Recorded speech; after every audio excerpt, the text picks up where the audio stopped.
नमस्कार। आप देख रहे हैं क्यूवाइब और मैं हूं प्रवीण झा।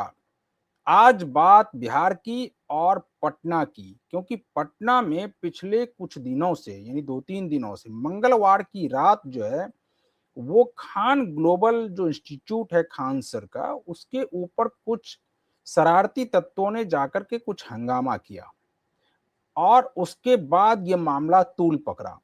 मामला इस प्रकार तूल पकड़ा कि खान सर ने आकर के कहा मीडिया को कि 8 से 10 राउंड फायरिंग हुई है और सभी कुछ को तोड़ दिया गया है। यानी उनके ऑफिस को भी तोड़ा गया है, बाकी जगहों पर भी तोड़फोड़ की गई है। जब उनसे यह पूछा गया कि आखिर ये घटना को अंजाम किसने दिया, तो खान सर ने सीधा सीधा आरोप अपने बगल के इंस्टीट्यूट पर लगा दिया और उसी मामले में रोशन आनंद सर को गिरफ्तार करके पुलिस जेल भेज दी है।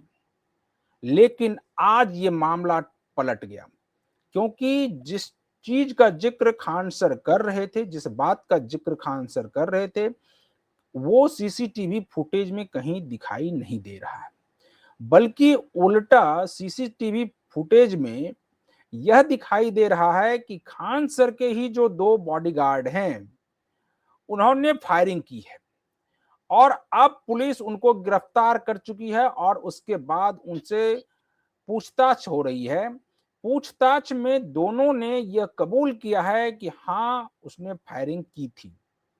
अब ये मामला उल्टा पड़ता हुआ दिख रहा है खान सर को, क्योंकि अब बताया ये जा रहा है कि कहीं बहुत जल्द जो है कहीं खान सर की भी गिरफ्तारी ना हो जाए, क्योंकि खान सर से पुलिस पूछताछ कर रही है और हो सकता है ये संभावना जताई जा रही है कि इस पूरे मामले को डाइवर्ट करने के लिए, गुमराह करने के लिए, जांच को सही दिशा में नहीं जाने देने के लिए खान सर के ऊपर कार्रवाई हो सकती है। आज इस सभी मुद्दों पर बातचीत करेंगे और इस बातचीत में हमारे साथ जुड़ रहे हैं वरिष्ठ पत्रकार संजीव प्रियदर्शी। संजीव जी, आपसे जानना चाहेंगे कि ये जिस प्रकार से खान सर और विवाद का रिश्ता लगता है बहुत गहरा है। आए दिन आप सुनते होंगे कि खान सर के साथ आज ये विवाद हो गया, कल वो विवाद हो गया, अभी हाल ही में एक पत्रकार के साथ उनका विवाद हो गया था और अब ये विवाद, और इस विवाद में ये इनको उल्टा पड़ता हुआ दिख रहा है। अब क्या लगता है आपको कि खान सर की भी गिरफ्तारी होगी क्या इस मामले में? नमस्कार प्रवीण जी, आपके दर्शकों को भी मेरा नमस्कार। जी। मामला तो कुछ उसी दिशा में जा रहा है और देखिए कि हम्म। एक घटना है। हम्म। घटना कैसे हुई, हम्म। घटना किसने की हम्म। और घटना क्यों की गई, ये तीनों बातें जो हैं, जांच के जो हम्म। तीनों पहलू हैं, इसमें जो हम्म। खान का दावा है, फैजल खान का, वो तीनों दावा गलत साबित। हम्म। पहला उसका दावा था कि ये ज्ञान बिंदु कोचिंग के रोशन आनंद जी ने ये काम करवाया है, हम्म। लेकिन फायरिंग तो उसके बॉडीगार्ड्स ने की थी और सीसीटीवी में सामने आ गया।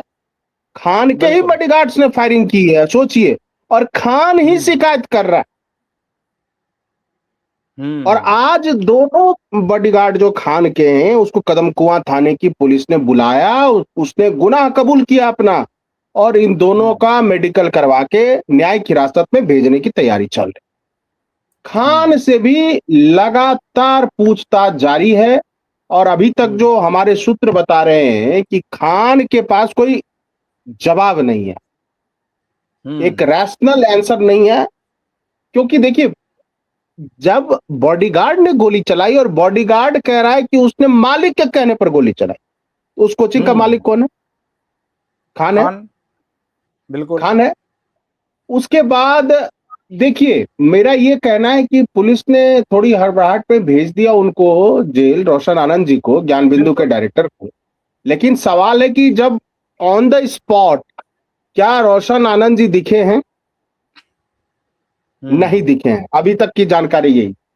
और इसके सारे दावे झूठे साबित हुए खान के, हम्म। और 3 घंटे तक इन पूछताछ चली, इसके नहीं, दोनों गार्ड आप से 3 घंटे तक। आपने सही कहा, आपने सही कहा संजीव जी कि बहुत आनंद फानन में रोशन आनंद को जेल भेज दिया गया। आपको नहीं लगता है कि यहाँ पुलिस को थोड़ी संयम तरह से काम लेने की जरूरत थी और इनसे पूछताछ होती। और अगर इनके ऊपर, ऐसा तो है नहीं कि जो ये रोशन आनंद जी हैं ये कहीं भाग रहे थे, और अगर इनको उनसे पूछताछ होती, फिर जो मामला सामने आता, उसके बाद दोनों पक्षों की जांच होने के बाद उसके बाद जिनके ऊपर कार्रवाई बनती थी उनके ऊपर कार्रवाई होनी चाहिए थी। लेकिन आपको नहीं लगता कि इनकी छवि को इससे बहुत ज्यादा डेंट पहुंचा होगा, और अब उसकी भरपाई कौन करेगा? भरपाई तो जिसने फर्जी आरोप लगाया है कोर्ट में, तो मानहानि का मुकदमा उसी के खिलाफ दर्ज होगा। ये तो अलग से केस बनेगा, और रोशन आनंद भी छोड़ने वाले नहीं है। सवाल ये है कि देखिए, पहली बात, जो गार्ड से जब 3 घंटे पूछताछ हुई तो दोनों ने पुलिस को बताया। सोचिए, मैं यहाँ जो लाइन बोल रहा हूं वो बहुत महत्वपूर्ण है। दोनों गार्ड ने बताया कि खान सर के कहने पर उन्होंने फायरिंग की, और उनके हथियार भी जब्त हुए हैं, और उसका भी एफएसएल रिपोर्ट आएगा। पुलिस ने, जो पटना पुलिस ने प्रेस रिलीज जारी किया। इसका मतलब यह है कि गोली खान सर ने ही चलवाई, फैजल खान ने ही गोली चलवाई, इसका मतलब है। एक बार मैं अपने दर्शकों के लिए ये पढ़कर सुना दूं, या आप पढ़कर सुना सकते हैं तो आप पढ़कर सुना दीजिए कि आखिर प्रेस रिलीज में जो है वो पटना पुलिस ने क्या कुछ कहा है। जी देखिए, प्रेस रिलीज के बारे में हम बता रहे हैं, हम लोग चर्चा कर रहे हैं। तो पहली बात यह है कि आखिर खान ने झूठ क्यों बोला। देखिए, कोर्ट की प्रक्रिया में यह बात तो आएगी कि खान ने पहले बोला था कि 8-9 राउंड फायरिंग हुई है, और बगल के कोचिंग वाले ने फायरिंग की है। इसका मतलब जानबूझ के खान ने झूठ बोला। उसे सत्य पता था कि रोशन आनंद जी के तरफ से कोई फायरिंग नहीं हुई है, तो ऐसा उसने क्यों बोला? इसका मतलब उसका इंटेंशन था रोशन आनंद जी को फंसाना। और एक तो संजीव जी, फायरिंग नहीं हुई है ये तो पहले जो पुलिस की जो बाइट आई है, उस वक्त की जो बाइट है, जो सीसीटीवी फुटेज खंगालने के बाद की, उसमें तो साफ साफ पुलिस कह रही है कि फायरिंग नहीं हुई है। बाद में एक सीसीटीवी फुटेज में ये दिख रहा है कि 2 बॉडीगार्ड कुछ फायरिंग, हवाई फायरिंग कर रहे हैं। तो उसके बाद उसकी पूछताछ हुई तो पता चला कि वो खान का ही बॉडीगार्ड है। तो अगर खान का ही बॉडीगार्ड है, तो एक तो वो जो 8 से 10 राउंड की बात हो रही है कि 8 से 10 राउंड गोली चलाई गई, और ये खान की बाइट है। मैं अपने दर्शकों को वो बाइट भी सुनाऊंगा जिसमें कि खान सर जो है वो लगातार कह रहे हैं कि उसमें 8 से 10 राउंड फायरिंग हुई है। पहले हम वो बाइट सुना देते हैं अपने दर्शकों को, ताकि वो पूरा मामला क्लियर हो जाए कि आखिर ये झूठ कैसे बेनकाब हो रहा है, उस पर से अभी पर्दा उठेगा। मैं पहले उस बाइट को सुनाता हूं।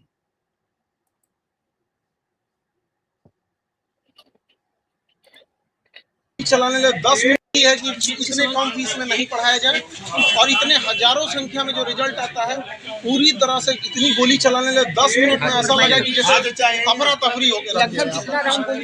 8-10 राउंड तो हम देखे हैं, 8-10 राउंड हम देखे हैं। कितने लोग घायल है सर? अभी पीएमसीएच में एडमिट है, उसका पूरा सर फाड़ दिया गया है यहाँ पर। सर क्या लगता है कौन क्या होगा ये? बगल की कोचिंग वाले। बिल्कुल, ये देखिए मेरा गार्ड है ये। अच्छा, इसका ये पूरी तरह से कर दिया गया। तो गार्ड से क्या दुश्मनी थी? बस कि तुम ही काम कर लो, गार्ड है हमारे पास। लेकिन सर देखते हैं इसके अलावा कुछ बाइट और है, वो भी पहले मैं अपने दर्शकों को सुना देता हूं, की गई है, और जो इनके द्वारा द्वार बनाया गया था उसको तोड़फोड़ किया गया है। अभी फुटेज वगैरह का आइडेंटिफाई किया जा रहा है। एक गार्ड है, उनको भी काफ़ी चोटें लगी हैं, अभी वो इलाजरत हैं। बयान दर्ज करके एफआईआर किया जा रहा है, लोगों को आइडेंटिफाई किया जाएगा, और जो लोग इससे सम्मिलित हैं उन पर कड़ी कार्रवाई की जाएगी। मामला क्या लग रहा है? अभी देखने से तो ये लग रहा है कि आपस में जो कोचिंग इंस्टीट्यूट का राइवलरी का मामला है, परंतु अभी इन्वेस्टिगेशन चल रहा है। जैसे लोग आते हैं उस सबसे इंडिविजुअल क्लियर होगा।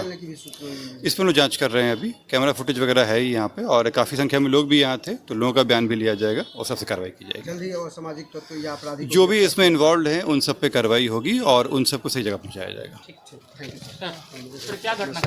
देखिए, खान सर खुद जो है मौके पर अभी यहाँ पे हुआ था, पूरा मामला बताया, क्या घटना घटी, वजह है। क्लासेज यहाँ ओवर हो गई थी, और अभी बिहार पुलिस का रिजल्ट आया तो हजारों की संख्या में रिजल्ट हुआ। तो हम लोग सब लोग बच्चों को सम्मानित करके थके हुए थे लोग, सारे लोग। आए कुछ असामाजिक तत्व लगे कि कहें कि कोचिंग उड़ा देंगे 2 दिन के अंदर, और गार्ड को मार के इतना लहूलुहान कर दिए कि अभी वो एडमिट है यहाँ पे। अभी देखिए क्या हो रहा है यहाँ पर, उसके बाद देखते हैं हम लोग यहाँ पे। लेकिन ये एकदम असामाजिक तत्व कोचिंग वाले हैं सब, ये 1-2 ठो यहाँ अभी उसको बयान दिया है, वो अभी हॉस्पिटल में है। वजह क्या है, क्या सर, क्यों ऐसा कर रहा है? कहना ये है कि सस्ते फीस में क्यों पढ़ा रहे हो कि इतना रिजल्ट हो जाएगा यहाँ पे। मेन यही है कि इतने कम फी में इतने लोगों को ना पढ़ाया जाए। तो अब प्रशासन से भी कहते हैं कि सिक्योरिटी ध्यान में रखा जाए, क्योंकि गरीब को भी पढ़ने का अधिकार है। यहाँ हज़ारों की संख्या में जब रिजल्ट हो जाता है तो थोड़ा इस तरह से असामाजिक तत्व जो होते हैं वो अपना सोचते हैं कि दबा दिया जाए इस ये चीज़ को। सभी क्या आप ही पे हमला करने वाले थे? पूरा ऑफिस तोड़ ताड़ दिया, ऐसे गोली चला दिया। अब किसको हमला करने आ गए यहाँ, हमारे घर पे किसको करना है? किया गया आपका? हाँ, के सीसीटीवी कैमरा फुटेज को दे दिया गया है, चिन्हित कर लिया गया, गार्ड भी पहचान गया वहाँ पे, बगल की कोचिंग वाला ही है। सुरक्षा मिलना चाहिए, क्योंकि अब सुरक्षा मिलना चाहिए। अब ये प्रशासन का चीज है, अब देखिए देते हैं लोग। देखिए तो संजीव जी, ये खान सर थे और ये कह रहे थे, पहली जो बाइट है उसमें ये कहा गया कि 8 से 10 राउंड फायरिंग हुई, और दूसरी बाइट में ये कह रहे हैं कि ये पहचान हो गई है, सारे सीसीटीवी फुटेज दे दिए गए हैं, बगल वाले इंस्टीट्यूट वाले हैं। यानी कि पूरी तरह से बेबुनियाद आरोप जिसको कहते हैं वो खान सर रोशन सर के ऊपर लगा रहे हैं। लेकिन अब आपसे ये मेरा सवाल है कि अब जब ये खान सर एक्सपोज हो गए हैं, खुद की बाइट दे करके वो फंस चुके हैं कि 8 से 10 राउंड फायरिंग नहीं हुई है, पुलिस ने साफ साफ कह दिया कि फायरिंग की इस प्रकार की घटनाएं नहीं हुई हैं वहां पर, तो अब इनके ऊपर क्या कार्रवाई होगी? क्या इनको जल्द से जल्द गिरफ्तार किया जाएगा क्या? नहीं, पूछताछ तो चल रही है। देखिए, पहली अपने दर्शकों को स्पष्ट कर दूं कि पहली बात आप ये देखिए कि खान क्या कह रहा है। खान कह रहा है कि 8 से 10 राउंड फायरिंग हुई, उसके गार्ड ने पहचान लिया कि किसने फायरिंग की, और बगल के कोचिंग यानी ज्ञान बिंदु कोचिंग के लोगों ने फायरिंग। अब इसमें समझिए, अब उसका गार्ड कह रहा है कि फायरिंग तो उसी ने की, गार्ड ने की, यानी ज्ञान बिंदु कोचिंग की तरफ से फायरिंग नहीं हुई। पहला पॉइंट। दूसरा पॉइंट, ये कैसे, जब वो फायरिंग किया ही नहीं ज्ञान बिंदु वाला, तो उसका नाम क्यों ले रहा है खान? इसका मतलब खान का इंटेंशन है उसको फंसाने का। ज्ञान बिंदु कोचिंग के डायरेक्टर रोशन आनंद जी को बेइज्जत करना, उसके जो एक ब्रांड वैल्यू है उसको डाउन करना, और ये आपसी प्रतिस्पर्धा का मामला है जो कोचिंग जगत में होता है, जो खुद एसएसपी कार्तिकेय के शर्मा बोल रहे हैं कि ये पहली नजर में आपसी प्रतिस्पर्धा का मामला है। अब देखिए, यानी घटना किसी और ने किया, और ये खान जानता है कि घटना उसके कहने पर उसके गार्ड्स ने किया, और गार्ड्स गिरफ्तार हो गए। इसका मतलब ये घटना साजिश किसकी है? ये फायरिंग की। इसका मतलब ये फायरिंग की साजिश खुद खान की है।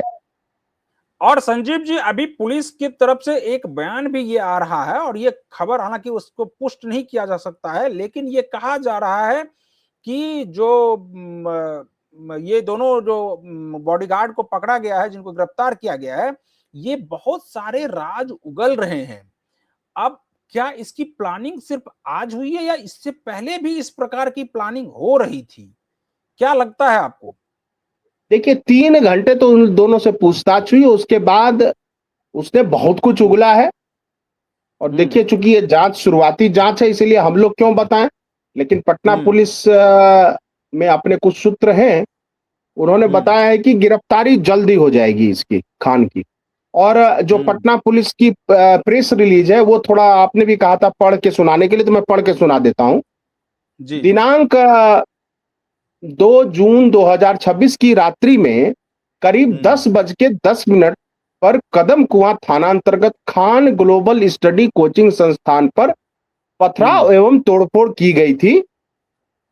उक्त के संदर्भ में कदम कुआं थाना कांड संख्या दर्ज कर अनुसंधान किया जा रहा है। अब देखिए, अनुसंधान के क्रम में एक वीडियो प्राप्त हुई जिसमें 2 लोग घटना के पश्चात हवाई फायरिंग करते हुए दिखाई दे रहे। कदम कुआं थाना द्वारा वीडियो का सत्यापन किया गया।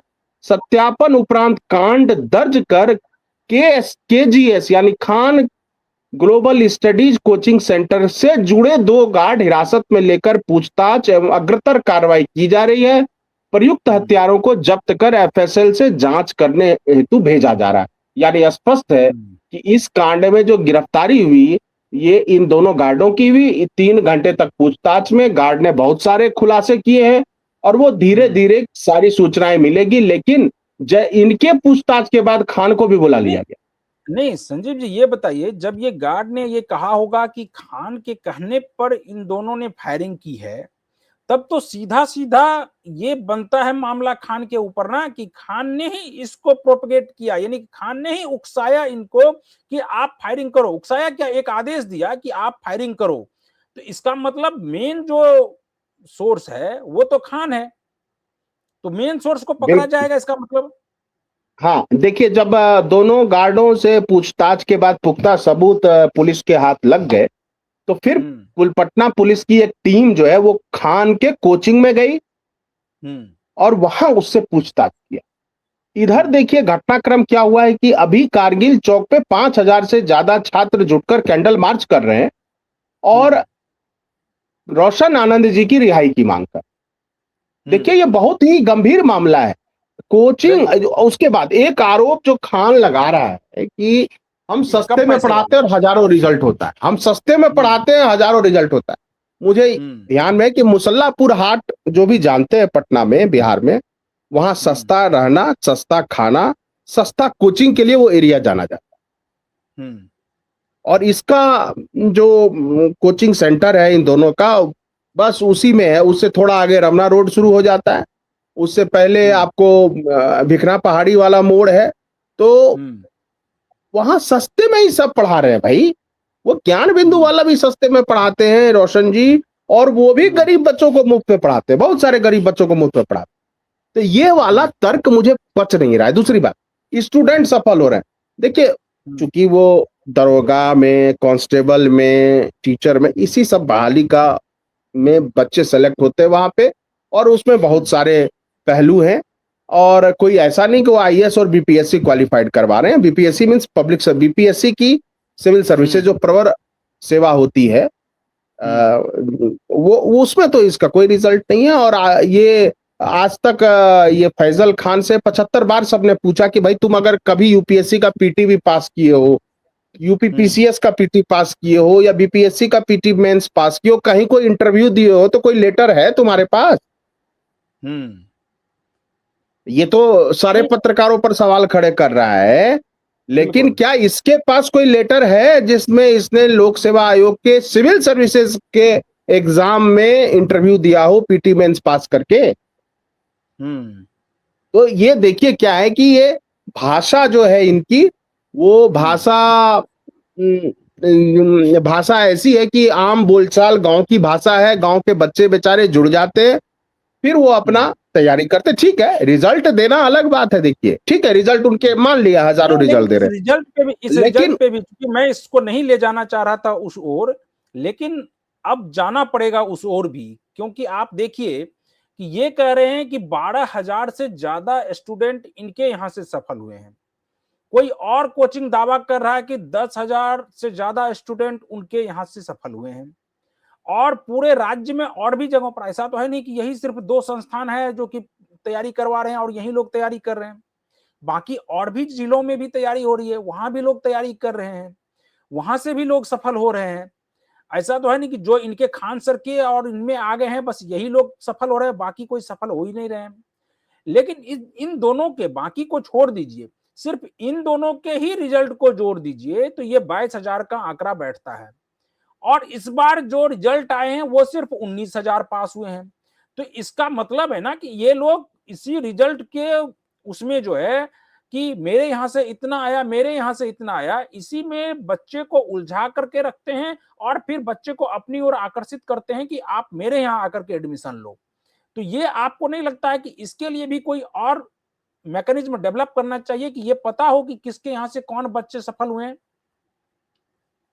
देखिए मेरा इस पे, मैं 2 तरह के पॉइंट इस पे रखता हूं। किसी भी सरकारी नौकरी में 1% या उससे कम सिलेक्शन रेशियो होता है। बिल्कुल। तो 1% जो सेलेक्ट हुआ उसके तो देर आर 1000 फादर, लेकिन जो 99% विफल हुआ उसकी जिम्मेदारी कौन लेगा? वो भी तो कोचिंगों में पड़ा है। पहला पॉइंट तो ये है कि मान लीजिए 1 लाख में 100 बच्चे सफल हो गए, 100 बच्चों को अपना बेटा बनाने के लिए पूरी कोचिंग इंडस्ट्री तैयार है, लेकिन जो 99,900 बच्चे फेल हुए उसको कोई पूछ नहीं रहा बेचारे को। पहली बात तो वो है कि अगर आप सफलता की क्रेडिट लेते हैं तो विफल लोगों की भी जिम्मेदारी उठाइए कि हाँ आप ही के कोचिंग से पढ़ के वो विफल हुआ, उसको आपका गुरु मंत्र काम नहीं आया। दूसरी बात, अब दूसरा कि किसी भी कोचिंग में आप जाएंगे पटना से लेकर दिल्ली तक तो तुरंत आप वैसे भी मिलने जाएंगे ना, आपसे एक फॉर्म भरवा लिया जाएगा, आपका नाम, फादर नाम, आधार कार्ड, और हर रिजल्ट के बाद ये चेक करते हैं।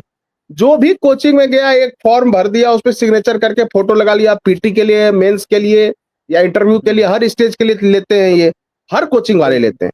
इसीलिए बहुत सारे रिजल्ट्स जो होते हैं, जो दावा करते हैं लोग, वो होते हैं कि उसमें भी है, उस कोचिंग में भी गया, वहां भी फॉर्म है, इसलिए ओवरऑल एक ही स्टूडेंट 4 कोचिंग में गया तो 4 कोचिंग वाले दावा करते हैं कि हमारे यहाँ पढ़ा हुआ।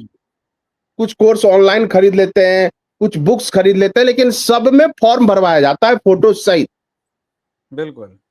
और इंटरव्यू की तैयारी में भी नॉमिनल फीस लेकर जल्दी से जल्दी इनरोल करा दिया जाता है। और दिल्ली के कोचिंग में तो ये होता है कि अगर आप इंटरव्यू दे रहे हैं यूपीएससी या पीसीएस के, तो आपके मुफ्त में इंटरव्यू वो करवा दी जाती है पूरी तैयारी, क्योंकि इसमें से तो रिजल्ट होना है और इसमें से रिजल्ट होगा तो फिर वो फॉर्म भी है उनके पास भरा हुआ, सबका फॉर्मेट होता है।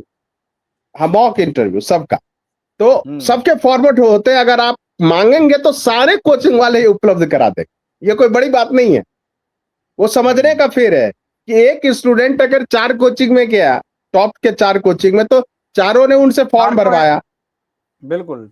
और लीगली कि मेरे यहाँ से ही सिलेक्शन हुआ है।